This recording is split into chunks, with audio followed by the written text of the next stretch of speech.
and welcome, ladies and gentlemen. A happy new year to you all, and with an all new year of 2023, that means it's time for us to lift the curtain up and unveil a new year of racing in the middle of the pack racing league for 2023. And today it is the commencement of the Cruising USA GR86 Championship at Watkins Glen International in the state of New York, United States of America. Now, as our drivers get ready to get underway in the background today in their Toyota GR86s, we welcome you all to 12 rounds of racing action over the next couple of months, which will really ask the question to all the drivers across the Pro, the Prime and the Am classes, who is the master of the Toyota Cup car that's hot on the market and making its way into the real world of motorsport in the United States of America. Well, we'll be finding that out as we progress, and well, as we get underway tonight, let's do a little bit of housekeeping and take you through what you can expect on the schedule for round number one. Firstly, we should point out that this is a post-round broadcast. It's being brought to you as if it were live for your viewing pleasure. Indeed, the racing action you see in the background occurred as of Wednesday early this week, and that would have been back on what was Wednesday, the 11th of January 2023, but we're bringing it to you today as of Saturday, the 14th of January, as if it were live. And I, as your host and commentator, do not know what happens, whether it be in the preceding practice session, which is currently ongoing, in qualifying, or indeed in the race itself. It's all completely raw and new to me, and therefore to you guys and girls at home, it will be the closest possible thing it can be to that raw live experience. And if you are one of the drivers who participate in this race, of course, we do ask that you avoid giving away any spoilers in the respective chats.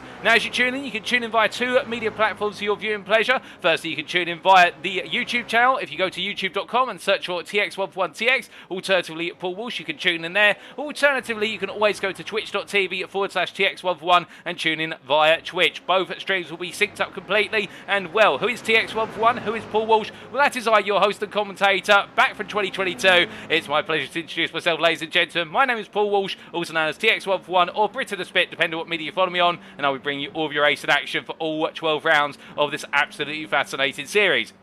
As we get underway today, where's our scheduled times in Greenwich Mean Time, that's GMT, or Universal Coordinated Time, UTC. Let's take you through. We're in just under 12 minutes time. We'll be going into the opening qualifying session of the season. 15 minutes to split into two equal halves, so we'll come to the specifics around that very shortly. And of course, all of our drivers will be absolutely gunning for gold in terms of their qualified position. And then we'll be going straight to the grid for our 30-minute sprint race, the first race of the season, and that will be at 5:30 this evening. And well, who's going to come away with the ultimate points in their respective class, we'll find out in due course. But of course, it would not be appropriate for us to make our way into the racing without introducing the calendar that our drivers will be competing in. And well, as you may have guessed already, what is being called the Cruising USA Championship, it is a celebration of motorsport in the United States of America, and therefore in all 12 rounds we will be visiting different states of the United States, indeed different circuits within, and get a wide variety of what the US has to offer when it comes to motorsport in history and circuits within. Now, we can see there this series is broken up into 3 cups on the left hand side of your screen. Started off with the Big State Cup we kick off today, and that is a celebration of the largest state in the United States. And then we'll be making our way into Cup number 2 from round 5 to round number 8, and that'll be the Midwest Cup, a celebration of Midwest states. And then for the final 4 rounds, we'll be going to the Southern states in the Southern State Cup there from rounds 9 to 12.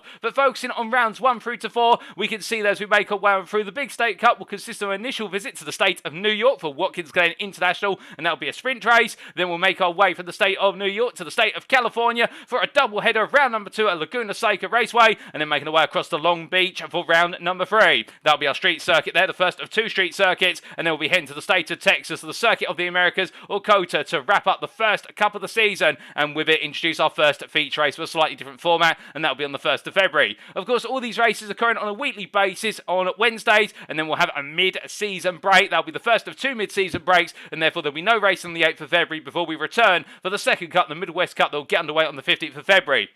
Now for that, we'll be heading to Indianapolis firstly, located in the state of Indiana for round number 5, and then we go from one sprint to another by heading to the Mid-Ohio Motorsports Park Circuit for our sprint and round number 6, and then we'll be heading to Belle Isle in the city of Detroit, our second street racing circuit, and that of course will be in the state of Michigan unless I'm mistaken, and that'll be in round number 7, and then we're making our way over to the state of Wisconsin for Road American round number 8. That'll be our second feature and the conclusion of the Midwest Cup on the 8th of March. Then we have our second mid-season break, giving our drivers once again a week's break to call their jets and get ready to go for the final time. And then we kick off the Southern State Cup as of the 22nd of March at Road Atlanta in the state of Georgia. In round number 9 there, the sprint, followed up by 2 more sprints, one within the state of Alabama at the Barber Motorsports Park in round number 10. And then we'll be making our way over to the state of Florida for a doubleheader to wrap up the season with a penultimate round, round number 11 being at Sebring. And then we have our final race of the season on the 12th of April. That will be our final feature as well, and that'll be at Daytona. And we look forward to seeing how that goes on down with the slipstream potentially being so high. But of course, that's round number 12. We're a long way away from that. We're only just about to start, but indeed, the journey begins today. And with this, of course, there are multiple championships on the line, and therefore there are going to be multiple prizes available to our drivers. And let's take you through that prize pool.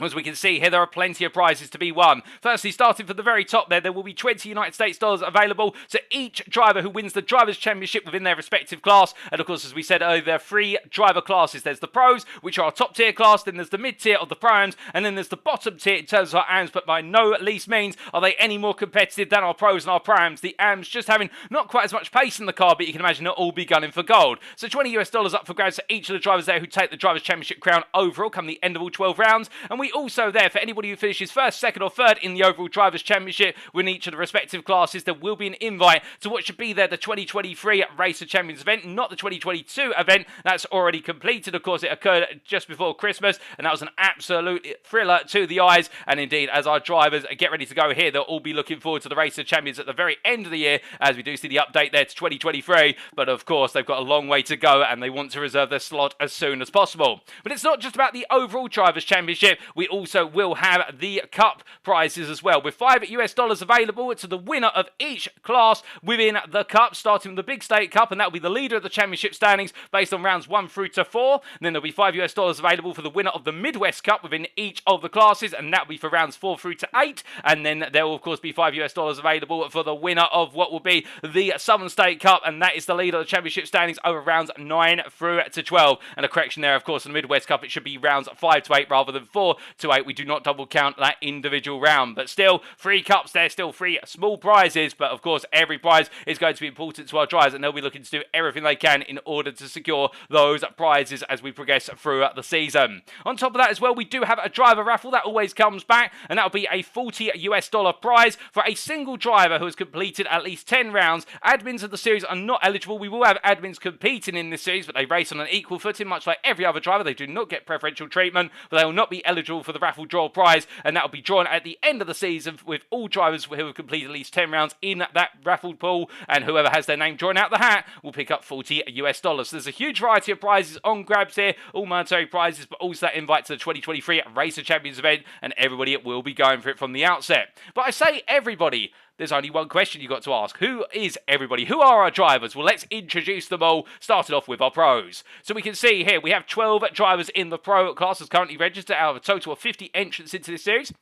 And well, we have got a number of very familiar names there, include Jason Landry from Sunday GT Turtles. He'll be in the number 5 car. We've also got James Carter, the privateer, in the number 17 car. We also do have newcomer to the middle of the pack Racing League in the number 29 car. Keep your eyes out for him. I'm hearing he's very fast indeed. He has set the time out on fire already with regards to the practice session from what I'm hearing in the background. And that is Matej Georgiou, the privateer there, absolutely flying. And well, James Logston, the returnee for Bear Pope Racing, now moved up into the pro class, and he'll be looking to go well alongside Carlos Villa and also Aaron Larder, the Alpine geodesic driver new to the middle of the pack Racing League. And we also do have the returnees of the number 69 and the 72 from DNA. That is the pair of Tanner Dibble and Jordan Butler, with Mika Hendricks there for Beaver Buzz, also represented by John Lauzon, and then Carl Ranieri, the privateer, and Jerome Bajulas for Beaver Buzz. Those are your 12 pros. Then we come on to our Pro-Ams, and here we see 17 drivers in the Pro-Am class, and start off with the 102 car of Carlos Hatchcock. And if you're wondering how the door numbers work, well, the pros will be from 0 to 99, the Pro-Ams are from 100 to 199, and then the AMs are from 200 to 299. That's how you can distinguish them. And well, we have the privateer of Hatchcock, who is a newcomer to the middle of the pack Racing League. We also have the returnees of Lee Porter there from middle of the pack Racing Sith. They have 2 divisions in this series. We have MOP Sith and MOP Jedi. A little bit of a Star Wars theme there to their team subdivisions. We also have newcomer Logan McKenzie there, and well, he'll be representing his own team at the privateer, as will Ilya Speaker there in the 106 car. He'll be racing as a privateer as he heads on around the circuit today. Indeed, see their names there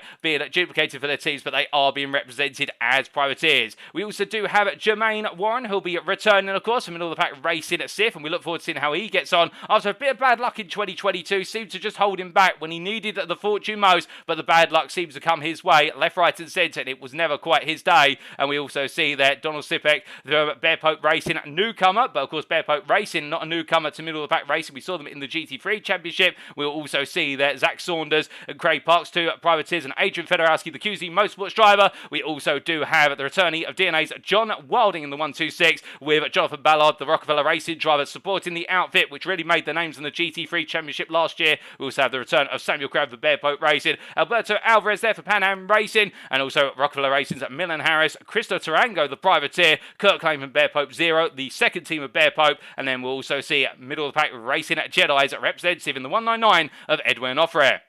And it's not just about the pros and the primes, it's also about the AMs. And we see here, we have 21 entrants in the AM class at this point in time, out of our 50 total, albeit up to and the conclusion of round number 3. We could see drivers switch classes, of course, depending on their performance and their relative pace.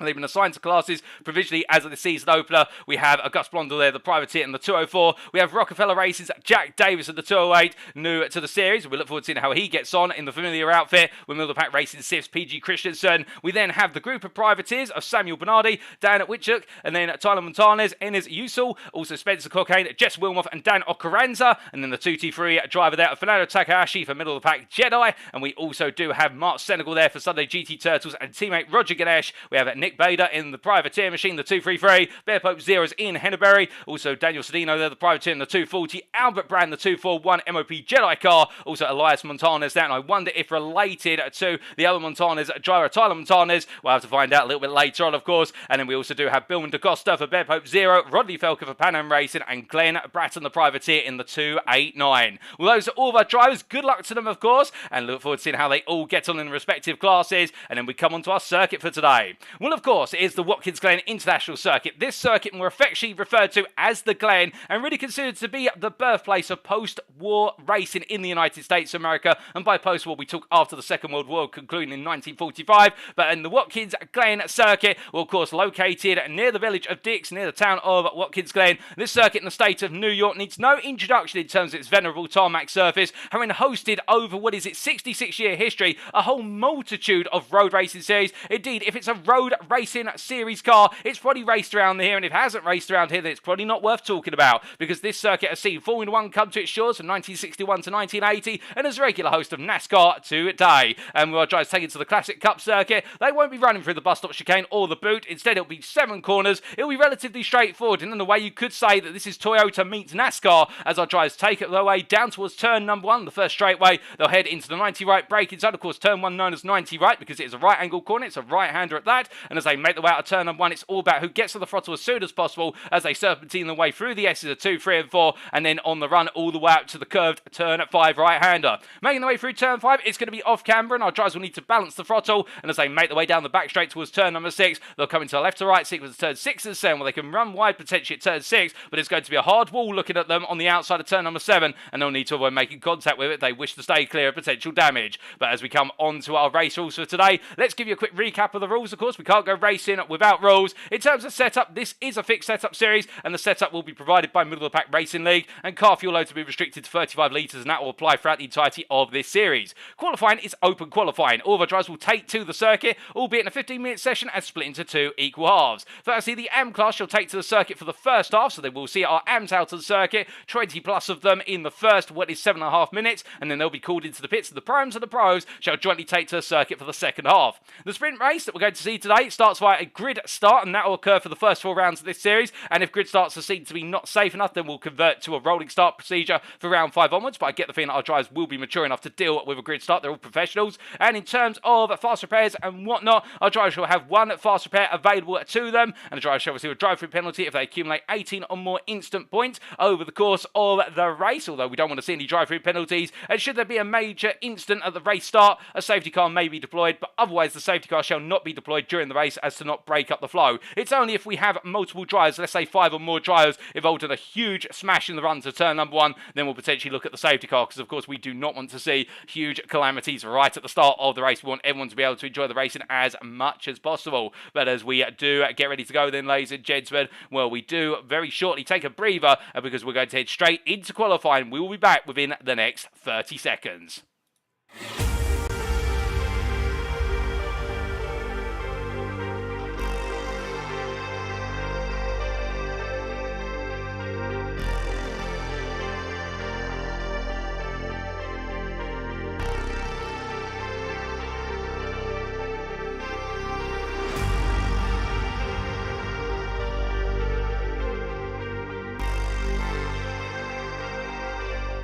Alrighty, ladies and gentlemen, without further ado, it is time for qualifying as we return there. And we had to just do a quick be right back moment there, just as a safety precaution with regards to making sure not to have any spoilers in the broadcast. Now, what do we mean by that? Well, every so often when we use a replay file on iRacing, the simulator you see in the background, the premier sim racing platform available only on PC, when we do use a replay file and go into a qualifying session, sometimes all of the results of qualifying immediately appear on the time and on the left-hand side of your screen before we've even turned the lap in qualifying in terms of who sets the fastest lap. Well, we don't want that to happen, so that's why we do have a quick be right back to just make sure that those times do not come up, and therefore you can see all our drivers' times are completely clear. It's clear slate, and those times will come on in as we proceed through qualifying. But as our drivers make the way on down here on their opening warm-up laps, we say hello to a good number of you in the Twitch and YouTube chat. Starting with Twitch, of course, we say hello there to Max LP80. I do believe that is Lee Porter in the Twitch chat saying season opener, indeed a lot of hype for the season opener. And in the YouTube chat there we say hello to Saiga,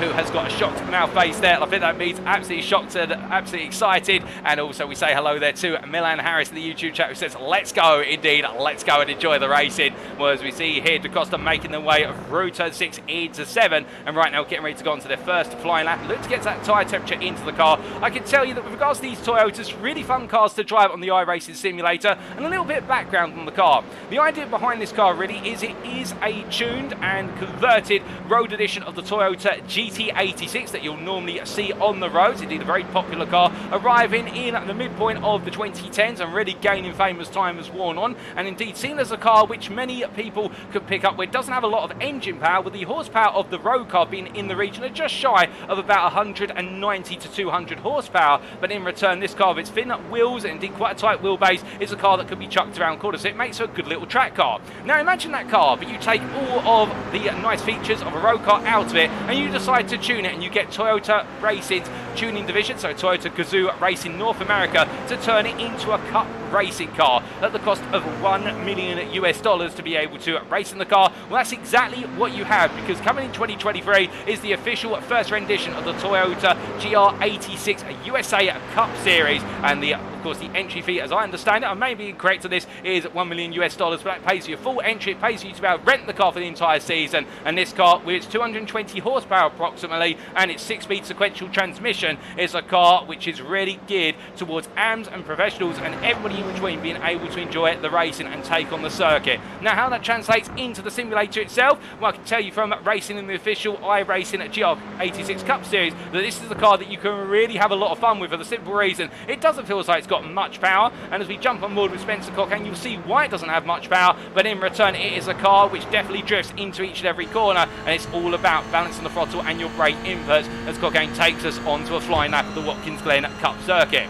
So making his way down towards turn number 1 and heading onto the brakes there at the 200-yard board, coming down the gearbox to 4th gear, down to 3rd. In fact, he goes a little bit deep and the car slices right. And as he makes his way up towards turn number 2 here, going through the S's, now completely flat out all the way through here with tyre temperature now in those tyres, and therefore he can be a bit more bold on the run through the corners. And as he comes through 2 into 3 here, continuing his way up through the gearbox and then up into turn number 4. Now it's just a gradual run at this point, of course, heading down to what we would argue is the long straight up towards turn number 5. This is where we're going to see a lot of our drivers potentially look at slipstream opportunities on one another. Indeed, it'll feel a little bit more like NASCAR in a way in terms of who's going to be smart with the draft. But as he gets ready to brake now into turn number 5, off camber corner here, looks to his left-hand side for his brake mark, with the tyre barrier on the left-hand side acting as a potential marker, and coming down from 5th to 4th.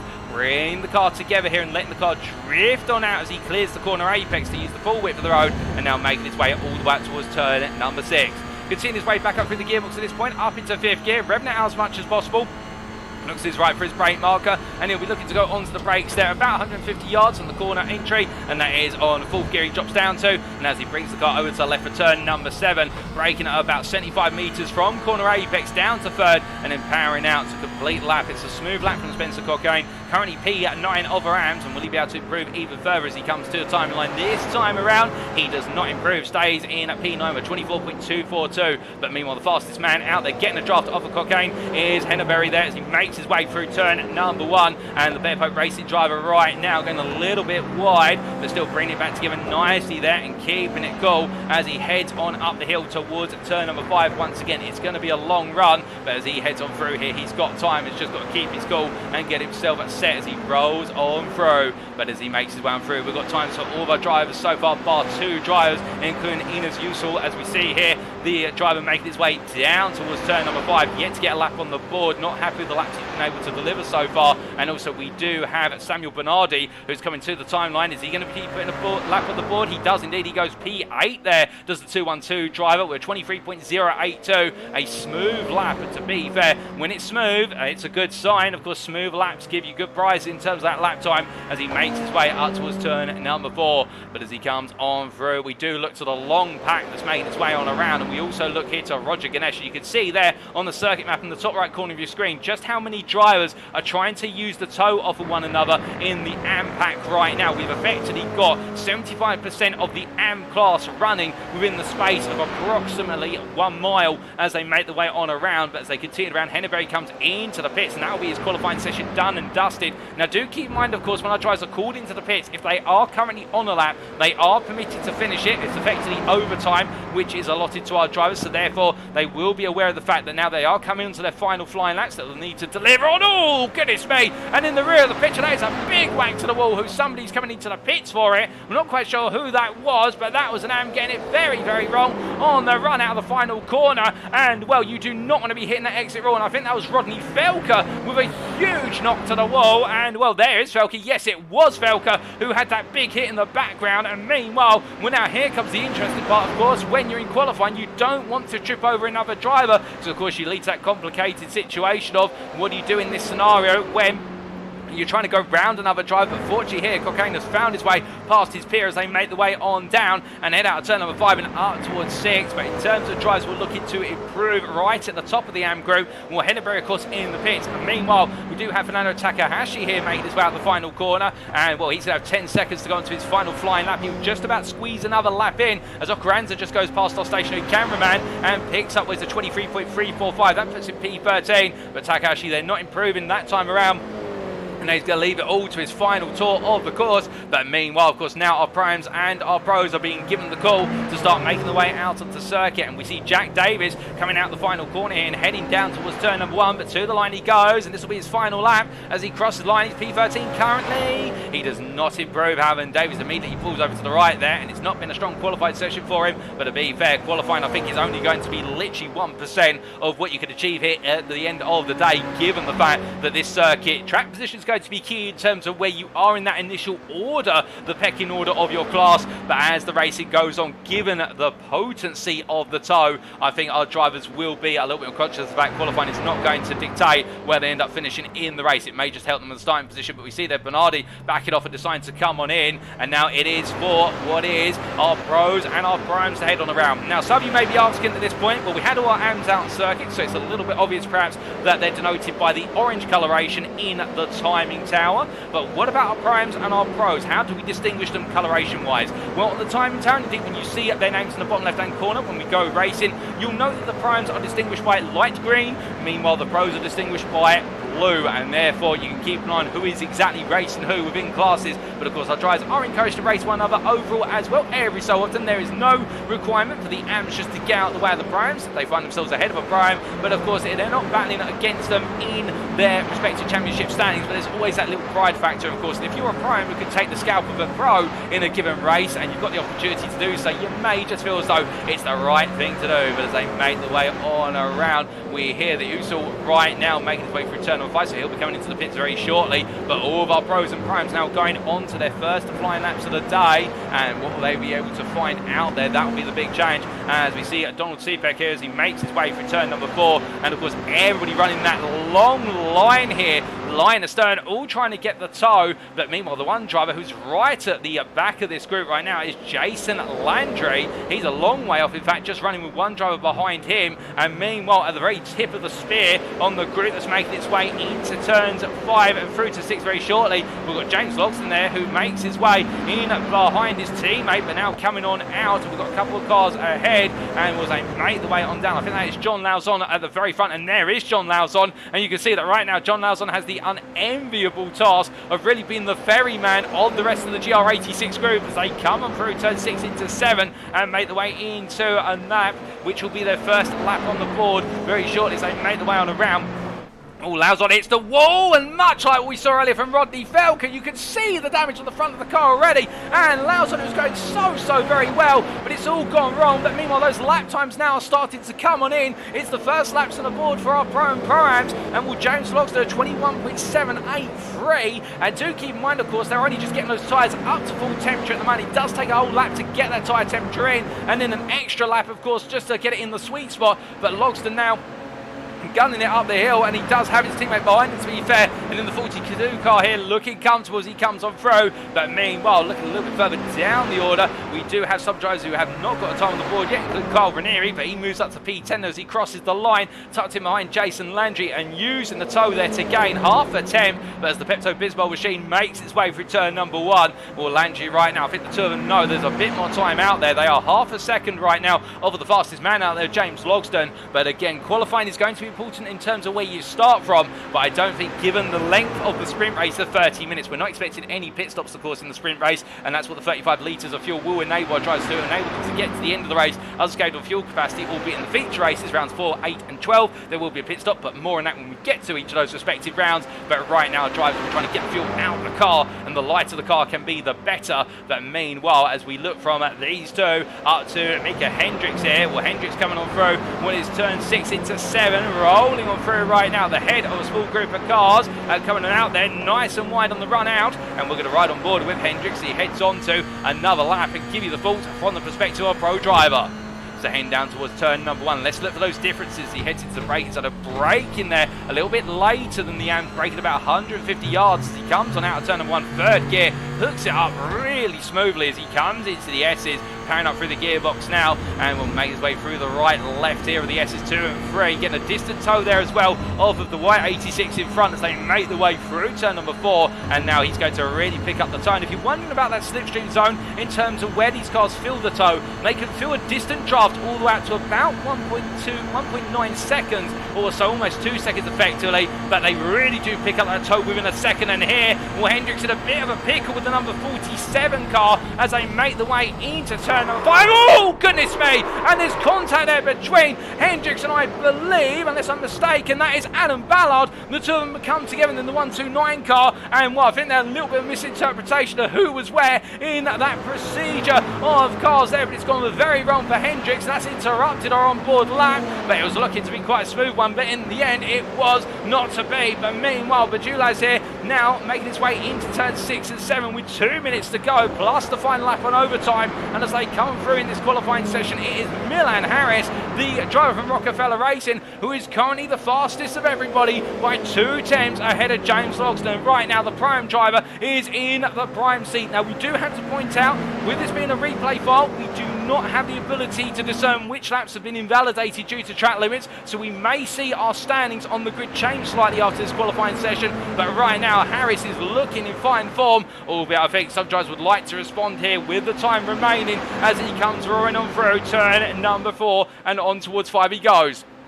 As he makes his way on down, we hear the Ilya speakers just come out the pit lane, and no, not off the pit lane, coming back on circuit after a brief off. But meanwhile here we can see Harris pulling over to the right hand side, and as they make the way on down here, all our drivers right now just getting themselves all locked and clocked in with regards to this final lap, looking to find that last couple of hundreds, that last tenth or two, that may just be the factor between them being on say the 6th or the 7th row and then being up towards the front 2 rows of the grid. But as they make the way on around here, we look to Aaron Lahr, pro driver, currently P8 overall, and and as he makes his way on down here, in effect, which P6 in class, he's only what is half a tenth of a Jordan Butler. As you see, one of our drivers there backing off and out the way, and as Lar comes through, of course, Lar was the driver who went round the outside of Hendricks when we had the onboard lap, and as he comes into turn number 7 here through the right-hander, he goes, gets it hooked up quite well, doesn't quite use the run to the wall, but used about 75% of the space afforded to him. Comes to the line, still 30 seconds left. He does not improve that time around. He'll get one more crack at it, as will James Logston, who parks up in the end, and Logston does not think he's got any more in the tank. Meanwhile, Milan Harris goes on to one more lap, and Logston, he has thrown in the towel, 2 thousandths off of Harris's pole lap, and could we see the Prime driver here take overall pole position and make series history as he makes his way through turn number 4, because we'd expect the pros to be right up there, but then again, given the propensity of the tow here, and also the fact they need to get as much fuel out the car, you would imagine that it could be anybody's game with regards to out the pros and the primes who is on that overall pole position step. Meanwhile, you can see there in the AMs as they factor into the grid now that we've had all 40 of our attendees say that laps in. Our highest placed AM driver and AM pole sitter in P20 is Ian Henneberry, and he's put himself quite nicely there, and he'll be ahead of Fernando Takahashi, who is on the 11th row behind. But meanwhile, we focus here on what is our current provisional pole sitter of Harris as they make the way up towards the final couple of corners coming on through. And as he comes through the left into right-hander, will keep it smooth there, but backs off, in fact. And I think for Harris, he's decided it's not going to need to be pushed any further. In fact, he goes a little bit deep out the corner. I'm not quite sure what Harris is doing here, to be honest. I thought he would have taken a bit more speed from corner to corner, unless he's found something secret. But in the end, no, that is not going to be proven. It is almost 3 seconds off the pace. Meanwhile, we look to John Lauzon. He comes to the timing line. P18 currently, he does not improve either. We've got a couple more drivers going through, including Adrian Fedorowski, as he makes his way across the line. Does he for QZ Motorsports? He does not improve, and well, a lot of drivers here I think without the tow really being compromised. Jason Landry and Carl Ranieri come across the line to conclude this qualifying session. They're currently P3 and P10 respectively, and neither of them improve, and that is qualified complete, ladies and gentlemen. And it is Milan Harris, as we're to understand it, who takes overall and prime pole ahead of James Logston, your pro pole sitter in P2, and in P20 overall your AM pole sitter will be Ian Henneberry, and that is how they'll line up on the grid, subject to confirmation of valid laps based on track limits. But we are only a couple of minutes away now, if that, from going racing, and as we do look to our drivers parked up in the pit lane, well, distant view here at the Watkins Glen circuit, a little bit spacious with regards to the motorhomes in the centre field, but all our drivers absolutely set to go racing here. We see Samuel Cram, but it is time for us to make our way over to the grid. So as they get ready to line up on the grid, this is how they line up for the purposes of our season opener. Milan Harrison in confirmed as your pole sitter by 6 thousandths over James Logston. They line up on the front row with Jason Landry and James Carr on row number 2, then Matej Georgiou and Alberto Alvarez on row number 3. Mika Hendricks and Jordan Butler on row 4 with Logan McKinsey and Aaron Lahr row 5, and then outside the top 10, starting off the run from P11, Elias Spiga ahead of Donald Cepek on the 6th row. We then have on row 7 Samuel Cran and Jerome Bajulaz, and followed up by Carl Ranieri and Adam Ballard, with John Lauzon and Kirk Lane and Ian Henneberry and Craig Parks, completing the run through the top 20. We then have on row number 11 Fernando Takahashi and Carlos Hatchcock. On row 12 Roger Ganesh and Adrian Fedorowski, and behind them on row 13 it will be Glenn Bratton and Daniel Sedano, with Mark Senegal and Lee Porter line up alongside each other on row number 14. Row 15 contested by Gus Blondell and PG Christensen, with Bill and DaCosta and Samuel Bernardi on the 16th row, Dan Witchuk and Spencer Cockane on the 17th row, Jack Davis and Albert Brand on the 18th row, and as we continue on down, it will be Dan Ocaranza and Rodney Felker on the 19th row, and the final row of the grid will be contested by Christopher Tarango and Inez Usul. That's how they will start up and line up on the grid for round number 1 of 12 in the Cruising USA GR86 Championship, brought to you by Middle of the Pack Racing and hosted on iRacing.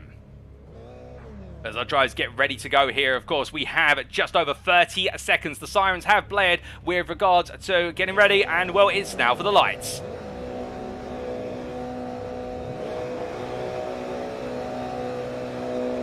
And it's lights out and away we go for race number 1 of the season as our drivers get underway and charge their way down towards turn number 1. In towards 90 right they go, and Milan Harris has to defend as James Wilson looks around the outside and Jason Landry stays in the tow behind. But as they make the way on through here, we can see all the drivers, Constantine in. We do a bit of a move there being made by Ranieri on the inside, looking at John Lauzon as they come on through. But everybody seems to have safely made it through the opening corner, just about, so they make the way up through the S's now. It's 86 of the plenty, 40 of these cars charge up through, and turn that into quick mathematics. That's over 8,000 horsepower charging up the hill as they make the way towards turn number 5. But as they do here, we look to leaders, and Jason Landry pips the post ahead on Milan Harris. But of course, it's a long way to go, and it's all about the draft here as they settle down to sequence. Top 6 go 2 by 3 as they make the way into the call. 4 wide now, as we can see there. We do have James Carr squeezing in, but meanwhile holding it low on the inside is Mika Hendricks. They make the way through turn number 5. They come on down, and meanwhile further back here we can see a Jerome Bajulas battling hard with Donald Stepek and Alberto Alvarez. They make the way on through. Now as all the drivers coming out, of course there's the bump in the road coming out of turn number 5, and that can unsettle the car a little bit further as we see Samuel Bernardi gaining 4 places at the start of this race. We're not to P28 as he comes up through the field, and Spencer Cockane a little bit further back, not gaining, not losing as he comes in towards turn number 6 as they make the way into left-hander here. You can see behind Vilman da Costa there under a little bit of pressure from what is Dan Whitchuk as they make the way through the left-hander of 6 and up towards 7, and a couple of drivers going defensive as they make the way through these corners, as meanwhile we look back up towards the top 20, particularly P20, but occupied by Craig Parks. He makes his way onto lap number 2. As he comes, oh goodness me, we've got a huge smash at the rear of the field there, and there looks to be 5 drivers. That's Cristo Tarango, Dan Ocaranza, Rodney Felker, Dan Whitchuk, and also Spencer Cockane, and I believe Vilman da Costa all involved in a huge incident coming out the final corner. We unfortunately can't bring you a replay of that due to technical limitations, but we can tell you that it has happened, and multitude of that driver group has gone into the pits. They've either been towed or pulled into the pits with severe damage, but they will have that fast repair, and they will be able to make the way back out as we continue the story on lap number 2 here with plenty of time to go. But you can see the top 2 already starting to make a break here. Hendricks ahead of James Carr with Jason Landry in P3, and then Aaron Lara really in the group of 4 of himself, Giorgio Bajulas and Logston as they make the way down through 5 and up towards 6. Now as they come on through here, of course, now the dimension of the race will change. As we say hello to Mark Senegal in the YouTube chat, it says this is going to be great. Well, it is definitely great so far as they make the way on towards the end of this lap. Now what do we mean about the change of dynamic? Oh goodness me, pulls that forward. Aaron Lara given a door knock there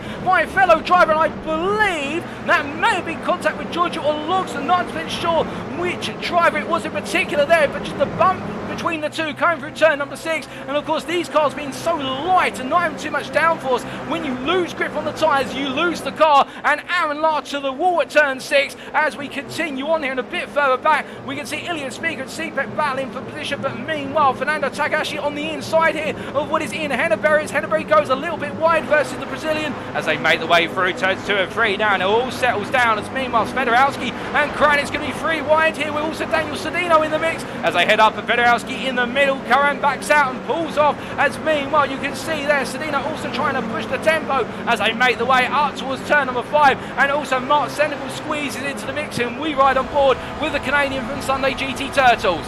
Now here in the run, of course, the challenge is you have to figure out whether you want to be part of the group or whether you want to back off, and in fact they're backing off in the run to 5, but he's being swarmed in the run to turn number 5, and I think he might have just lost a little bit of momentum coming out of turn 3 of the S's as they make the way down. In fact, being also passed there by Lee Porter as they come on down and around, and well, when you lose even 1 to 2 miles an hour in these cars, you do not make it out quickly, and you need to manage that momentum, make sure you keep the pace. But of course he's not going to lose the run of the group in front of him. He just falls to the back of it as they make the way down to turn number 6, onto the brakes. Of course they close up so much, but notice how the front of the car pitches so heavily under braking. The Senegal there has to back off as he almost lost the front end of the car onto the apex curve, and that shows you how light these cars are as they make the way on around. But they come on through and up towards turn number 1, and once again we look towards our leaders here of Hendricks and Carr, and well behind them is Jason Landry. Now what we were trying to say earlier before we had to pause the fault with Aaron Lara being involved in that incident, that as we go into the subsequent laps now we'll see our drivers form into packs, and therefore now they have to start thinking about working together to close up to the next pack or break away from the pack behind. And with this group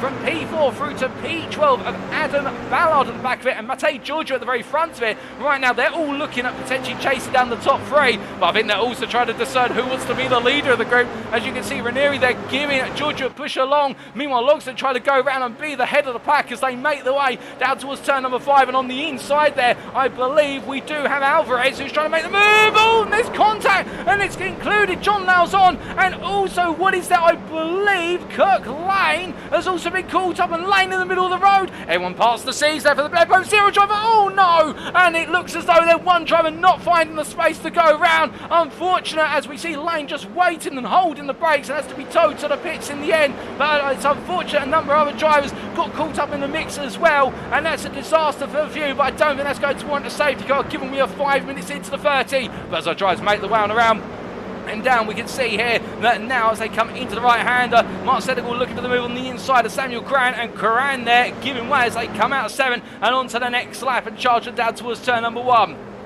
As they come roaring on through, of course, the packs may be starting to separate to a degree with those small instances of the circuit. We're bound to see some instances, given the fact everyone's running so close together, and these cars are so sensitive under braking and turning, with the fact they can snatch very hard. But meanwhile, as we look up to the front of the field, James Carr right now holding a gap of only 2.5 tenths over Hendricks and Landry. But this top three definitely pushing the tempo early on and trying to run away. Now, of course, the question is, will any one of these three become a disruptor in the group in terms of starting to take the pace out of them? I don't think so. If anything, I think they've all mutually agreed in a way to become friends with one another. As the saying goes, the enemy of my enemy is my friend. And I think right now they're all trying to work together for the common goal of pushing on and away from the rest of the field and making it a three-way fight for the win come at the very end. But right now behind, you can see here how Giorgio going wide, also the same for Ranieri. Meanwhile, Logsdon staying tight on the exit of 6 as they met to exit of 5 as they head down towards turn number 6. Meanwhile, further back there, we've got CPEC in a battle with Fernando Takahashi as they come into left-hander of turn number 6 as they roll the one through.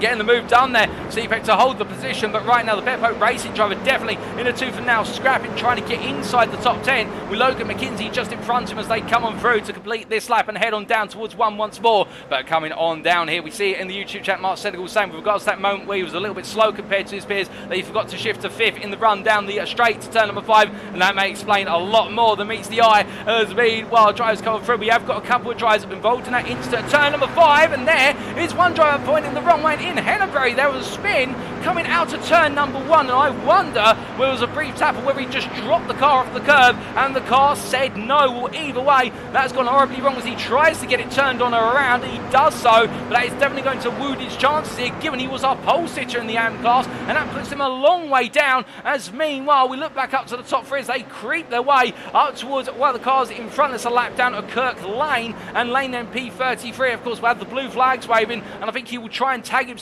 onto the back of the top 3 as he lifts off there on the exit of 5. And of course, the drivers will lap down, they can stay with the lead groups and just simply filter in and keep the pace, and it may help them later in the race should there be any other instance that cost drivers dear. But as our drivers come on through, we look down to a P13 driver, Craig Parks here, who's in a bit of no man's land. He's not close enough to the battle for P98, but at the same time he's not really close enough to be reeled in by Hatchcock at this point, Carlos Hatchcock, who's behind as they make their way through 6 and into 7. And that's the problem, of course, when you're a lone driver at this circuit in such conditions, because again, we are effectively looking at a circuit where you're running at least 75% of the lap full throttle, and therefore it all comes down to slight adjustments under braking, but more so the toe. If you don't have somebody to work with, then you really do start to feel the pinch of just having no speed at the tip of your fingers. But meanwhile, Fernando Takahashi from MOP Jedi starting to battle side by side again with Speaker, and Ilya Speaker on the high and outside line as they make the way up the hill. McKinsey coming on through with him, and McKinsey takes a peek to the inside of 3, thinks less of it in the end, and decides it perhaps would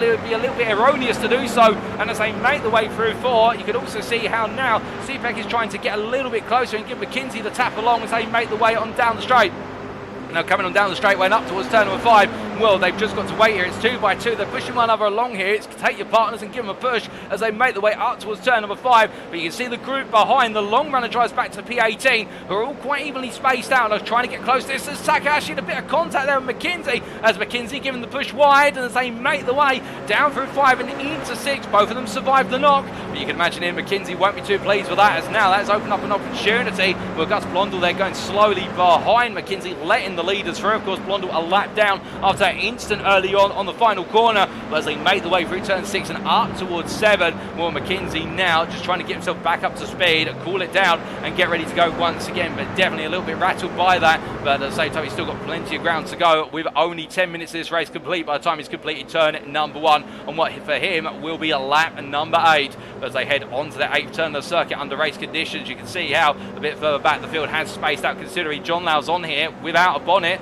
or without a hood as they say, as the Beaver Buzz driver makes his way down towards the Canadian here, where he's going to be losing a lot of speed on the straights. When you do pick up front damage these cars, it can equate to on a long straight, it could be the equivalent of about half a second, and I think he'll be hoping that he can stay with PG Christensen, the AM driver chasing after the Pro as they make the way on through. In fact, the Pro, I should say, chasing after the AM driver, getting in the right order as they make the way on up the hill, and then you do have DaCosta behind, Billman DaCosta, who's a lap down. He can't really do too much about this, and then you also have Milan Harris. But meanwhile, as we look back up to the battle to be inside the top 10, well, Ilya Speaker out on the inside with CPEC going around, Donald CPEC getting the move, and then you can see Fernando Takahashi best the rest, P11 also trying to still get in the mix. So they make the way down through turn 5 and into 6, but not trying to find a way at the moment to really push the issue. It's looking left, looking right. Well, Speaker's going to have Takahashi on his inside here, and this is going to get a bit bare knuckle in terms of the fact as they come into the right hand here. One's going to have to give way, as always they might start to give CPEC a little bit of run, and also the drivers behind are all going to look at this. As you can see there, Parks looks on the inside of McKenzie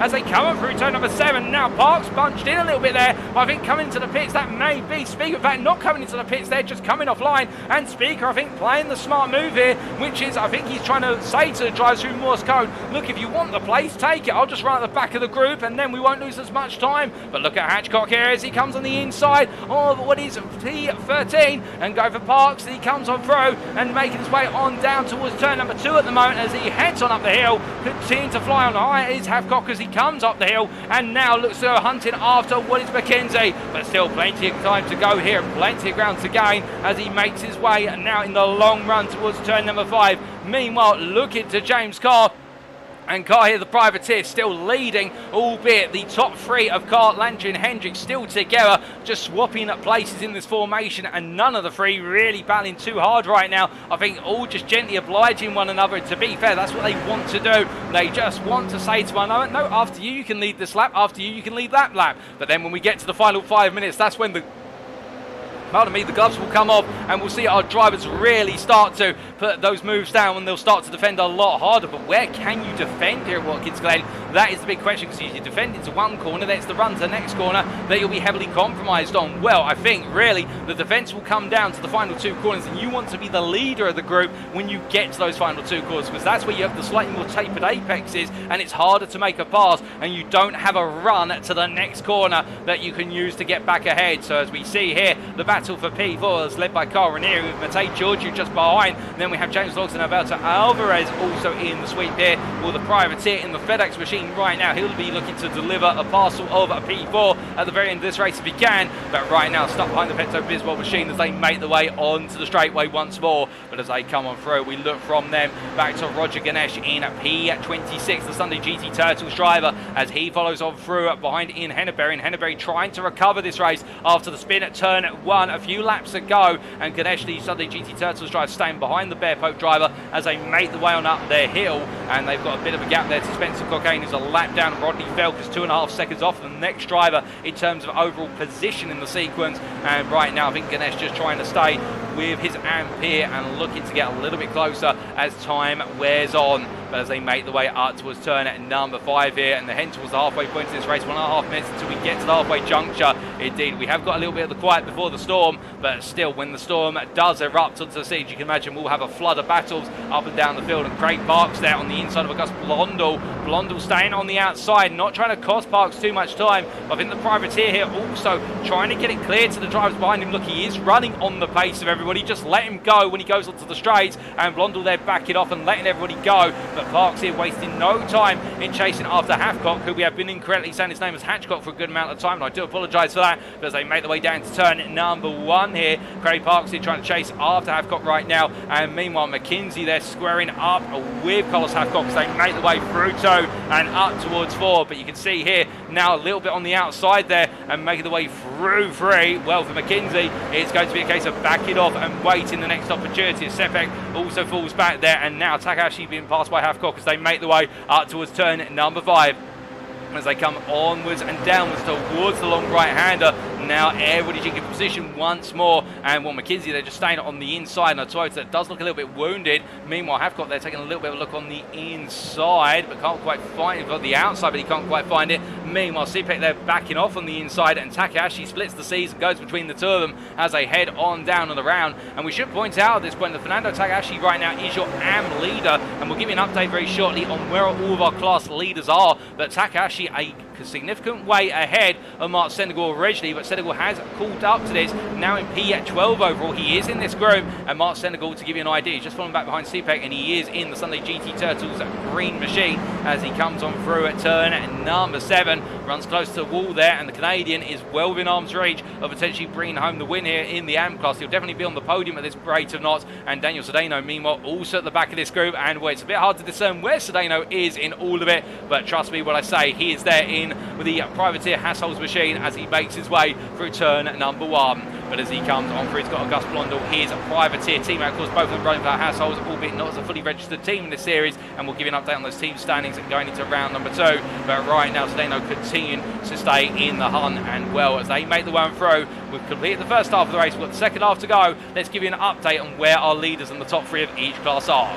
So we start from the very front of the field here, and here is your overall and pro leader. It's Jason Landry right now, the Sunday GT Turtles driver in the number 5 car, leads the way, but only by 3/10 over James Carr, and then Mika Hendricks a further 1.5 tenths behind. That is your top 3 in the pro class as well. They're all together, and they have been together since the very start. None of the 3 have really contested one another too hard. They've been swapping places, but to be fair, at a very gentle rate of knots. They've changed places. They've been working together to make sure they do not fall backwards towards the clutches of the next pack of cars, as led by Carl Ranieri, P4 overall in the pro class, and he has Matei Georgiou, James Logston, Jordan Butler, and then Alberto Alvarez at the very back of this group in P8 overall, and he is your pro and leader as he heads into turn number 1. And right now he has got no contest from any primes around him, because the next prime driver, P2 in the class, is Craig Park. So you see here P9 at the very front of the 3rd pack as he makes his way down towards turn number 1. And well, he does have some competition in the form of Havecock as they make the way through turn 1 and up towards 2.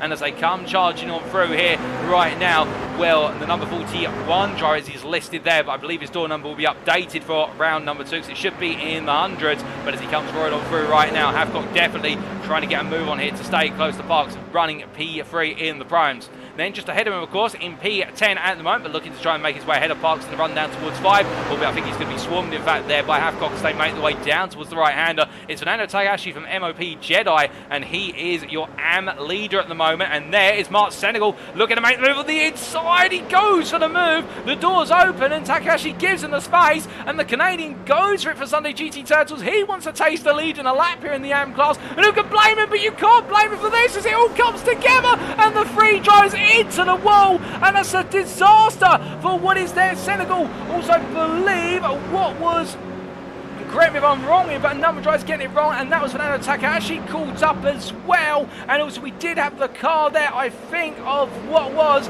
we're not 100% sure who the 3rd car was, but it's all gone very, very wrong for the trio there. And how's that shaking up the AM class? Well, now 3rd place driver in the AM class of Daniel Cedeno has jumped up into the lead of the class. The American in the 240 is now P13 overall. He has Fernando Takahashi just behind him, however, and the Hassel's Motorsport privateer now enjoying a big moment of the race where he's taken the lead, he's inherited it. But to be fair, it's all about keeping it cool, and the tiniest of taps have led it to all unfold. As we also hear that Albert Brand into the pits, I think he was the 3rd driver caught up in that sequence, although I may be correct on that. That it is a disaster for a good number of drivers there. And now Fernando Takahashi has got to try and stay behind Cedeno, and is there too much damage on Takahashi's car for him to stay close? In fact, we've just had confirmation there from Lee Porter in the Twitch chat that in fact it was a separate incident for Albert Brand, so we're not quite sure who the 3rd belligerent in that contact was. But what we can see, there's Logan McKenzie on the inside of Havecock as they come down. McKenzie, a brief tap on the rear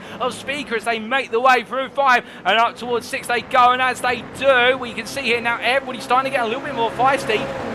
And and all the way down they go in towards turn number 6. And we've also been informed that for Brand, it was contact with the wall coming out the final corner that's seen him go to the pits. We do appreciate the lead. Thank you for clarifying. And as they make the way on around now in the battle for P10, P9 here, Will McKenzie definitely now trying to make haste as we wear the time down on the clock. Still 10 minutes on the final lap to go by the time they've cleared turns 1, 2 and 3. But as our drivers make the way onto another lap here, well, I think now some drivers are already starting to get the hurry up or wanting to start clearing some ground. But as they make the way on through, and we can see here, and Craig Parks was the third driver involved in that instant. We've had confirmation from Mark Senegal there. Thank you for that in the YouTube chat. Indeed, feel free to shout out, ladies and gentlemen, if you do observe anything or anything along those lines. We do appreciate all your input and like to get involved as much as possible. And we see the Beaver Buzz driver here, Mick Hendricks, continue to lead, albeit Landry and Carr, they're still settling down. And these guys right now showing no signs of anybody starting to get the scratch that they want to get, the itch, I should say, that they want to scratch. I was almost about to say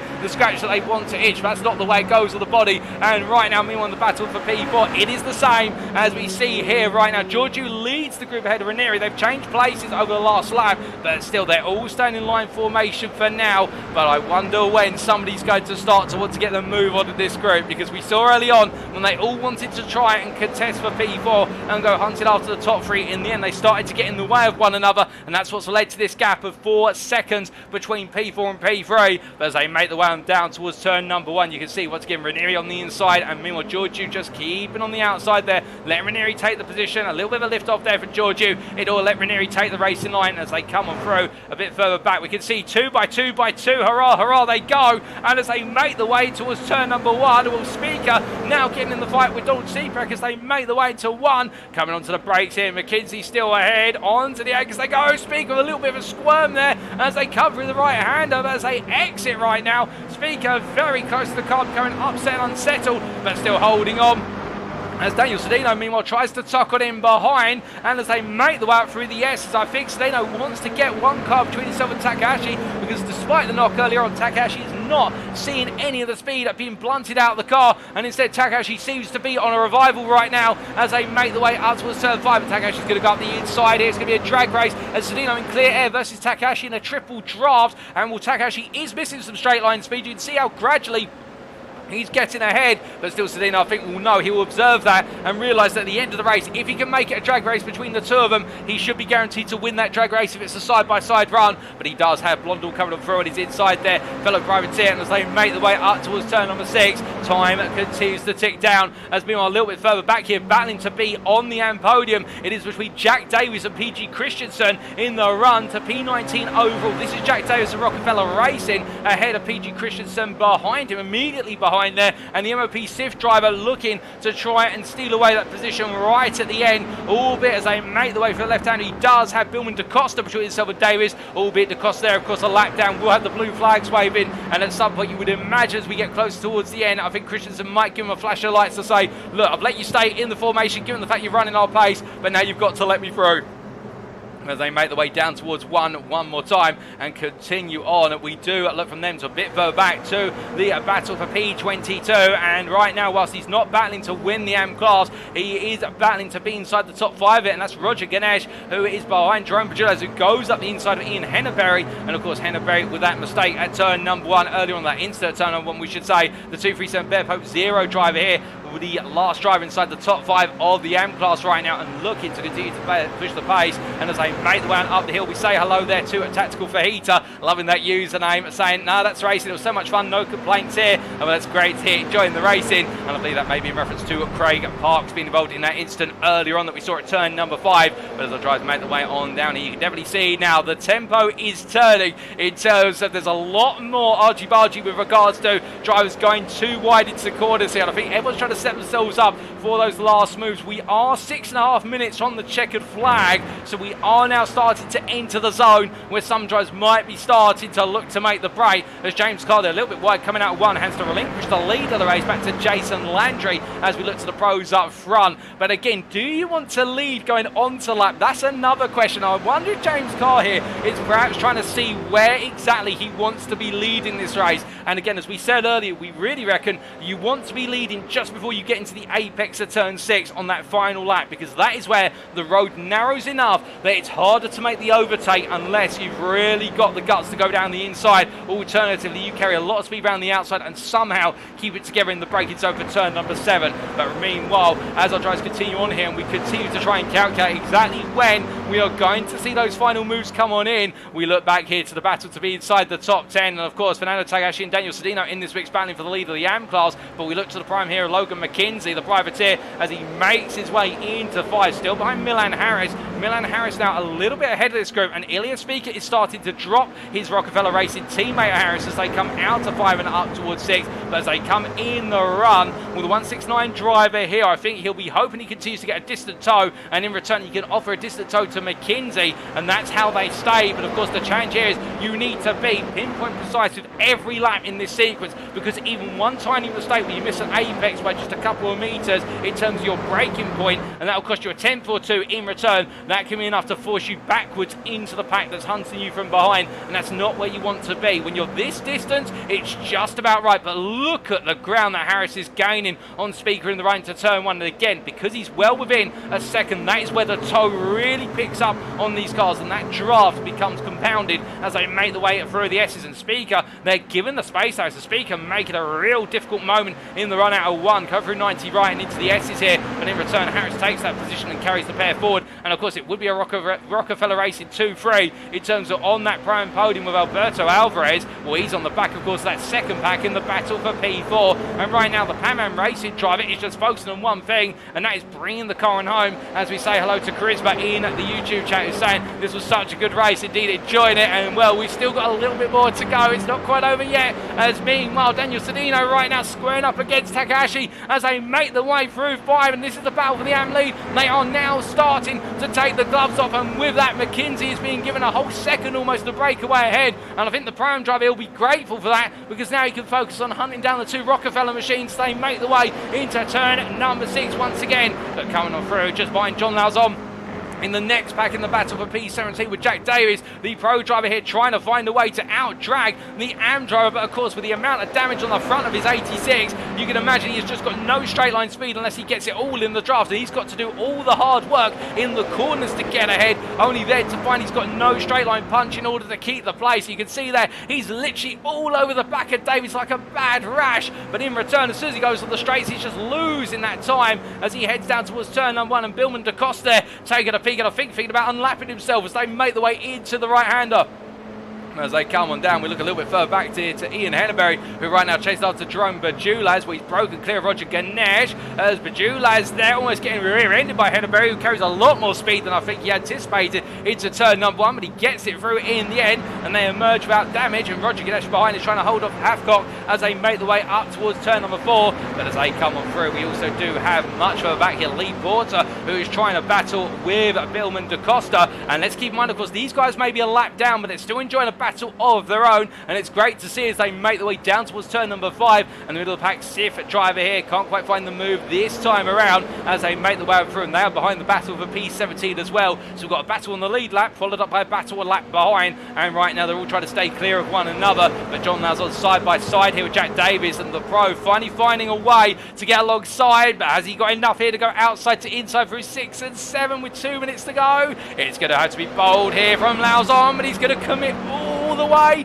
and as he comes into turn number 7 he's still there, he's got it planted and he gets the move done. Well, the Beaver Buzz driver may not be battling for class position, but by no means does he decide he's out of this race. But meanwhile we look back up to the leaders here with 2 minutes to go, and you can see the second pack all serpentining behind, but the focus here is on Mika Hendricks and Beaver Buzz, who leads the group as they make their way down through turn number 5. Now on lap 21 we believe there will be a 22nd and final lap in the works. They make their way onto it very shortly, and with 1.5 minutes to go now, it's all about running to the end. These 3 have been mutual friends for a good amount of time. They have worked together to stay clear of the run from Ranieri through to Alvarez in P4 through to P8, but now it's about who wants it more and who has got the strategy on the cards as they make the way through the final corner and onto one more lap. The white flag waves, the bell rings, and as they charge on down, will it be Hendricks, will it be Carr, or will it be Landry who comes across to take the opening season checker flag the next time around? Meanwhile, further back pack. Ranieri here in P4, clear of Georgie by only a couple of attempts, but they've got 4 attempts between themselves and Logston as they make their way into the first corner on the final lap. You would imagine if they hook it up, they may stay safe and end up battling all the way to the end. And meanwhile, in the AM class, we can see here that Logan McKenzie is ahead of AM leader Daniel Sedino, who in turn has now got himself a whole 2 seconds of space between what is Sepek and Takahashi behind. And now Daniel Sedino just needs to bring it all the way through to the conclusion. But meanwhile, we look back up to the leaders here, and Hendricks here has to defend, but they're going to be 3 wide here, and it's going to be Landry on the inside, Carr on the outside, and Hendricks here being swarmed as it's the reverse Moses manoeuvre, and Landry gets the inside into turn number 5. He comes on down the brakes here, and the Sunday GT Turtles driver will need to park it. You can see they're reapplying the brake to get the car stopped in time and make sure that he doesn't drift slightly towards Carr. And as they come out of 5, now it's one more run. I don't think Hendricks has got anything in retaliation here in terms of a counter-attack. We've got a spin further back. We're not quite sure what's happened there, but meanwhile, focus on the leaders. They come into turn number 6. Landry's ahead of Carr with Hendricks just behind, and I think Landry may have timed it just right and got the move into the 5th corner. Whereas they make their way through turn number 7, he comes on out, the checker flag awaits him, and it's going to be by a small margin Jason Landry who takes the season opening win for Sunday GT Turtles ahead of James Carr at the line, and then Mick Hendricks completes the top 3. Carr Ranieri will bring on home P4 overall in the pro class ahead of Jordan Butler and Alberto Alvarez, who is your pro and winner P6, and there's James Logs and Matej Georgiou coming through, Milan Harris as well. Well, Harris is in the 3rd group here, leading them across the line. And as they make their way through the right-hander at turn number 7, he'll be clear for P9. What will be P2 in the Prime class ahead of Logan McKenzie, P3 Prime. But then it will be Daniel Sedino, P12 overall, who is your AM winner in the season opener. The privateer gets it done as he crosses the line ahead of Fernando Takahashi, who's P13, P2 in the AM class. And then shortly it will be Jack Davies, who comes across the line to be on the final step of the AM podium in a well-deserved P18 overall. But we've still got more drivers to come on through, and now we have Jerome Bajula just crossing line P21 just outside the top 20, and not to be his day today. The same for Ian Henneberry there after qualifying so well in the AM class. A spin at turn 1 cost him so dearly, and well, we've also got a couple more drivers to come, including Albert Brand, who makes his way on through the final quarter. P25 in the end for the MOP Jedi driver, and just inside the class top 10 as he crosses the line behind Rodney Felker. And then we will have Mark Senegal coming across the line very shortly for P26 overall, and the last driver to finish on the lead lap will be Inez Usul, who crosses the line there, P27, and will be completing the top 10 of the AM class. But what a fantastic race from start to finish, ladies and gentlemen, as our drivers coming into the pits very shortly. Already our race finishers at the very start making their way into the pits. Jordan Butler there coming on home in a good race for DNA Motorsport, and in the end inside that top 5 just about. But so many drivers in the duration of the race having to really play the patience game, some losing out, some with contact not having the race they were to in the end, such as the Brazilian Fernando Takahashi, the MOP Jedi driver, losing out when it could have been on the win on the cards. But still, I don't think he'll complain at P2, and he'll know perhaps why the toughest races on the calendar is concluded, because this is the race really where it's all been about being smart with the draft. But in the future rounds we'll have the draft factor, but also there'll be a lot more corners where there's heavy braking and a lot more direction change as well. But of course, Watkins Glen has definitely served us up a treat as we see our last couple of drivers make the way on home, including Ian Henneberry in the Bear Pope Zero machine. But as he comes on in, we take a look to those race results, ladies and gentlemen, and well, here they are, starting with the overall results. Well, we can see after 30 minutes of racing action in round 1 of 12 in the Cruising USA GR86 Championship, as hosted by the Middle of the Pack Racing League on iRacing. Jason Landry then bringing home the win by 0.4 of a second over James Carr, the Sunday GT Turtles driver, timing it right for the move on the very last lap. And then Mick Hendricks losing out but finishing P3 still, and that being overall and in the pro class. Carl Ranieri at P4 there, leading the second pack across the line with Jordan Butler not too far behind, and then Alberto Alvarez P6 overall, and your winner in the prime class there, the Pan Am Racing ahead of Bear Pope Racing's James Logston and Matej Georgiou completing the run of the second pack in P8, the privateer on his debut. A good result for him. Milan Harris P9 there in the third pack, he led it across the line. Second place in the prime class ahead of Logan McKenzie, who completes the overall top 10 and also the prime podium. And then Ilya Speaker best the rest for Rockefeller Racing with Daniel Sedino there in the third pack, bringing home P12, and your winner in the AM class ahead of fellow AM Fernando Takahashi, who takes P2 in the AM class, P13 overall, just losing out on the very last couple of laps. Donald Sepek there in P14, leading the fourth pack effectively across the line just behind Takahashi, with Adrian Federowski, Samuel Cran, Aaron Lahr, and then Jack Davies, the last finisher in terms of the podium finishers in classes, because he was P3 in the AM class, P18 overall.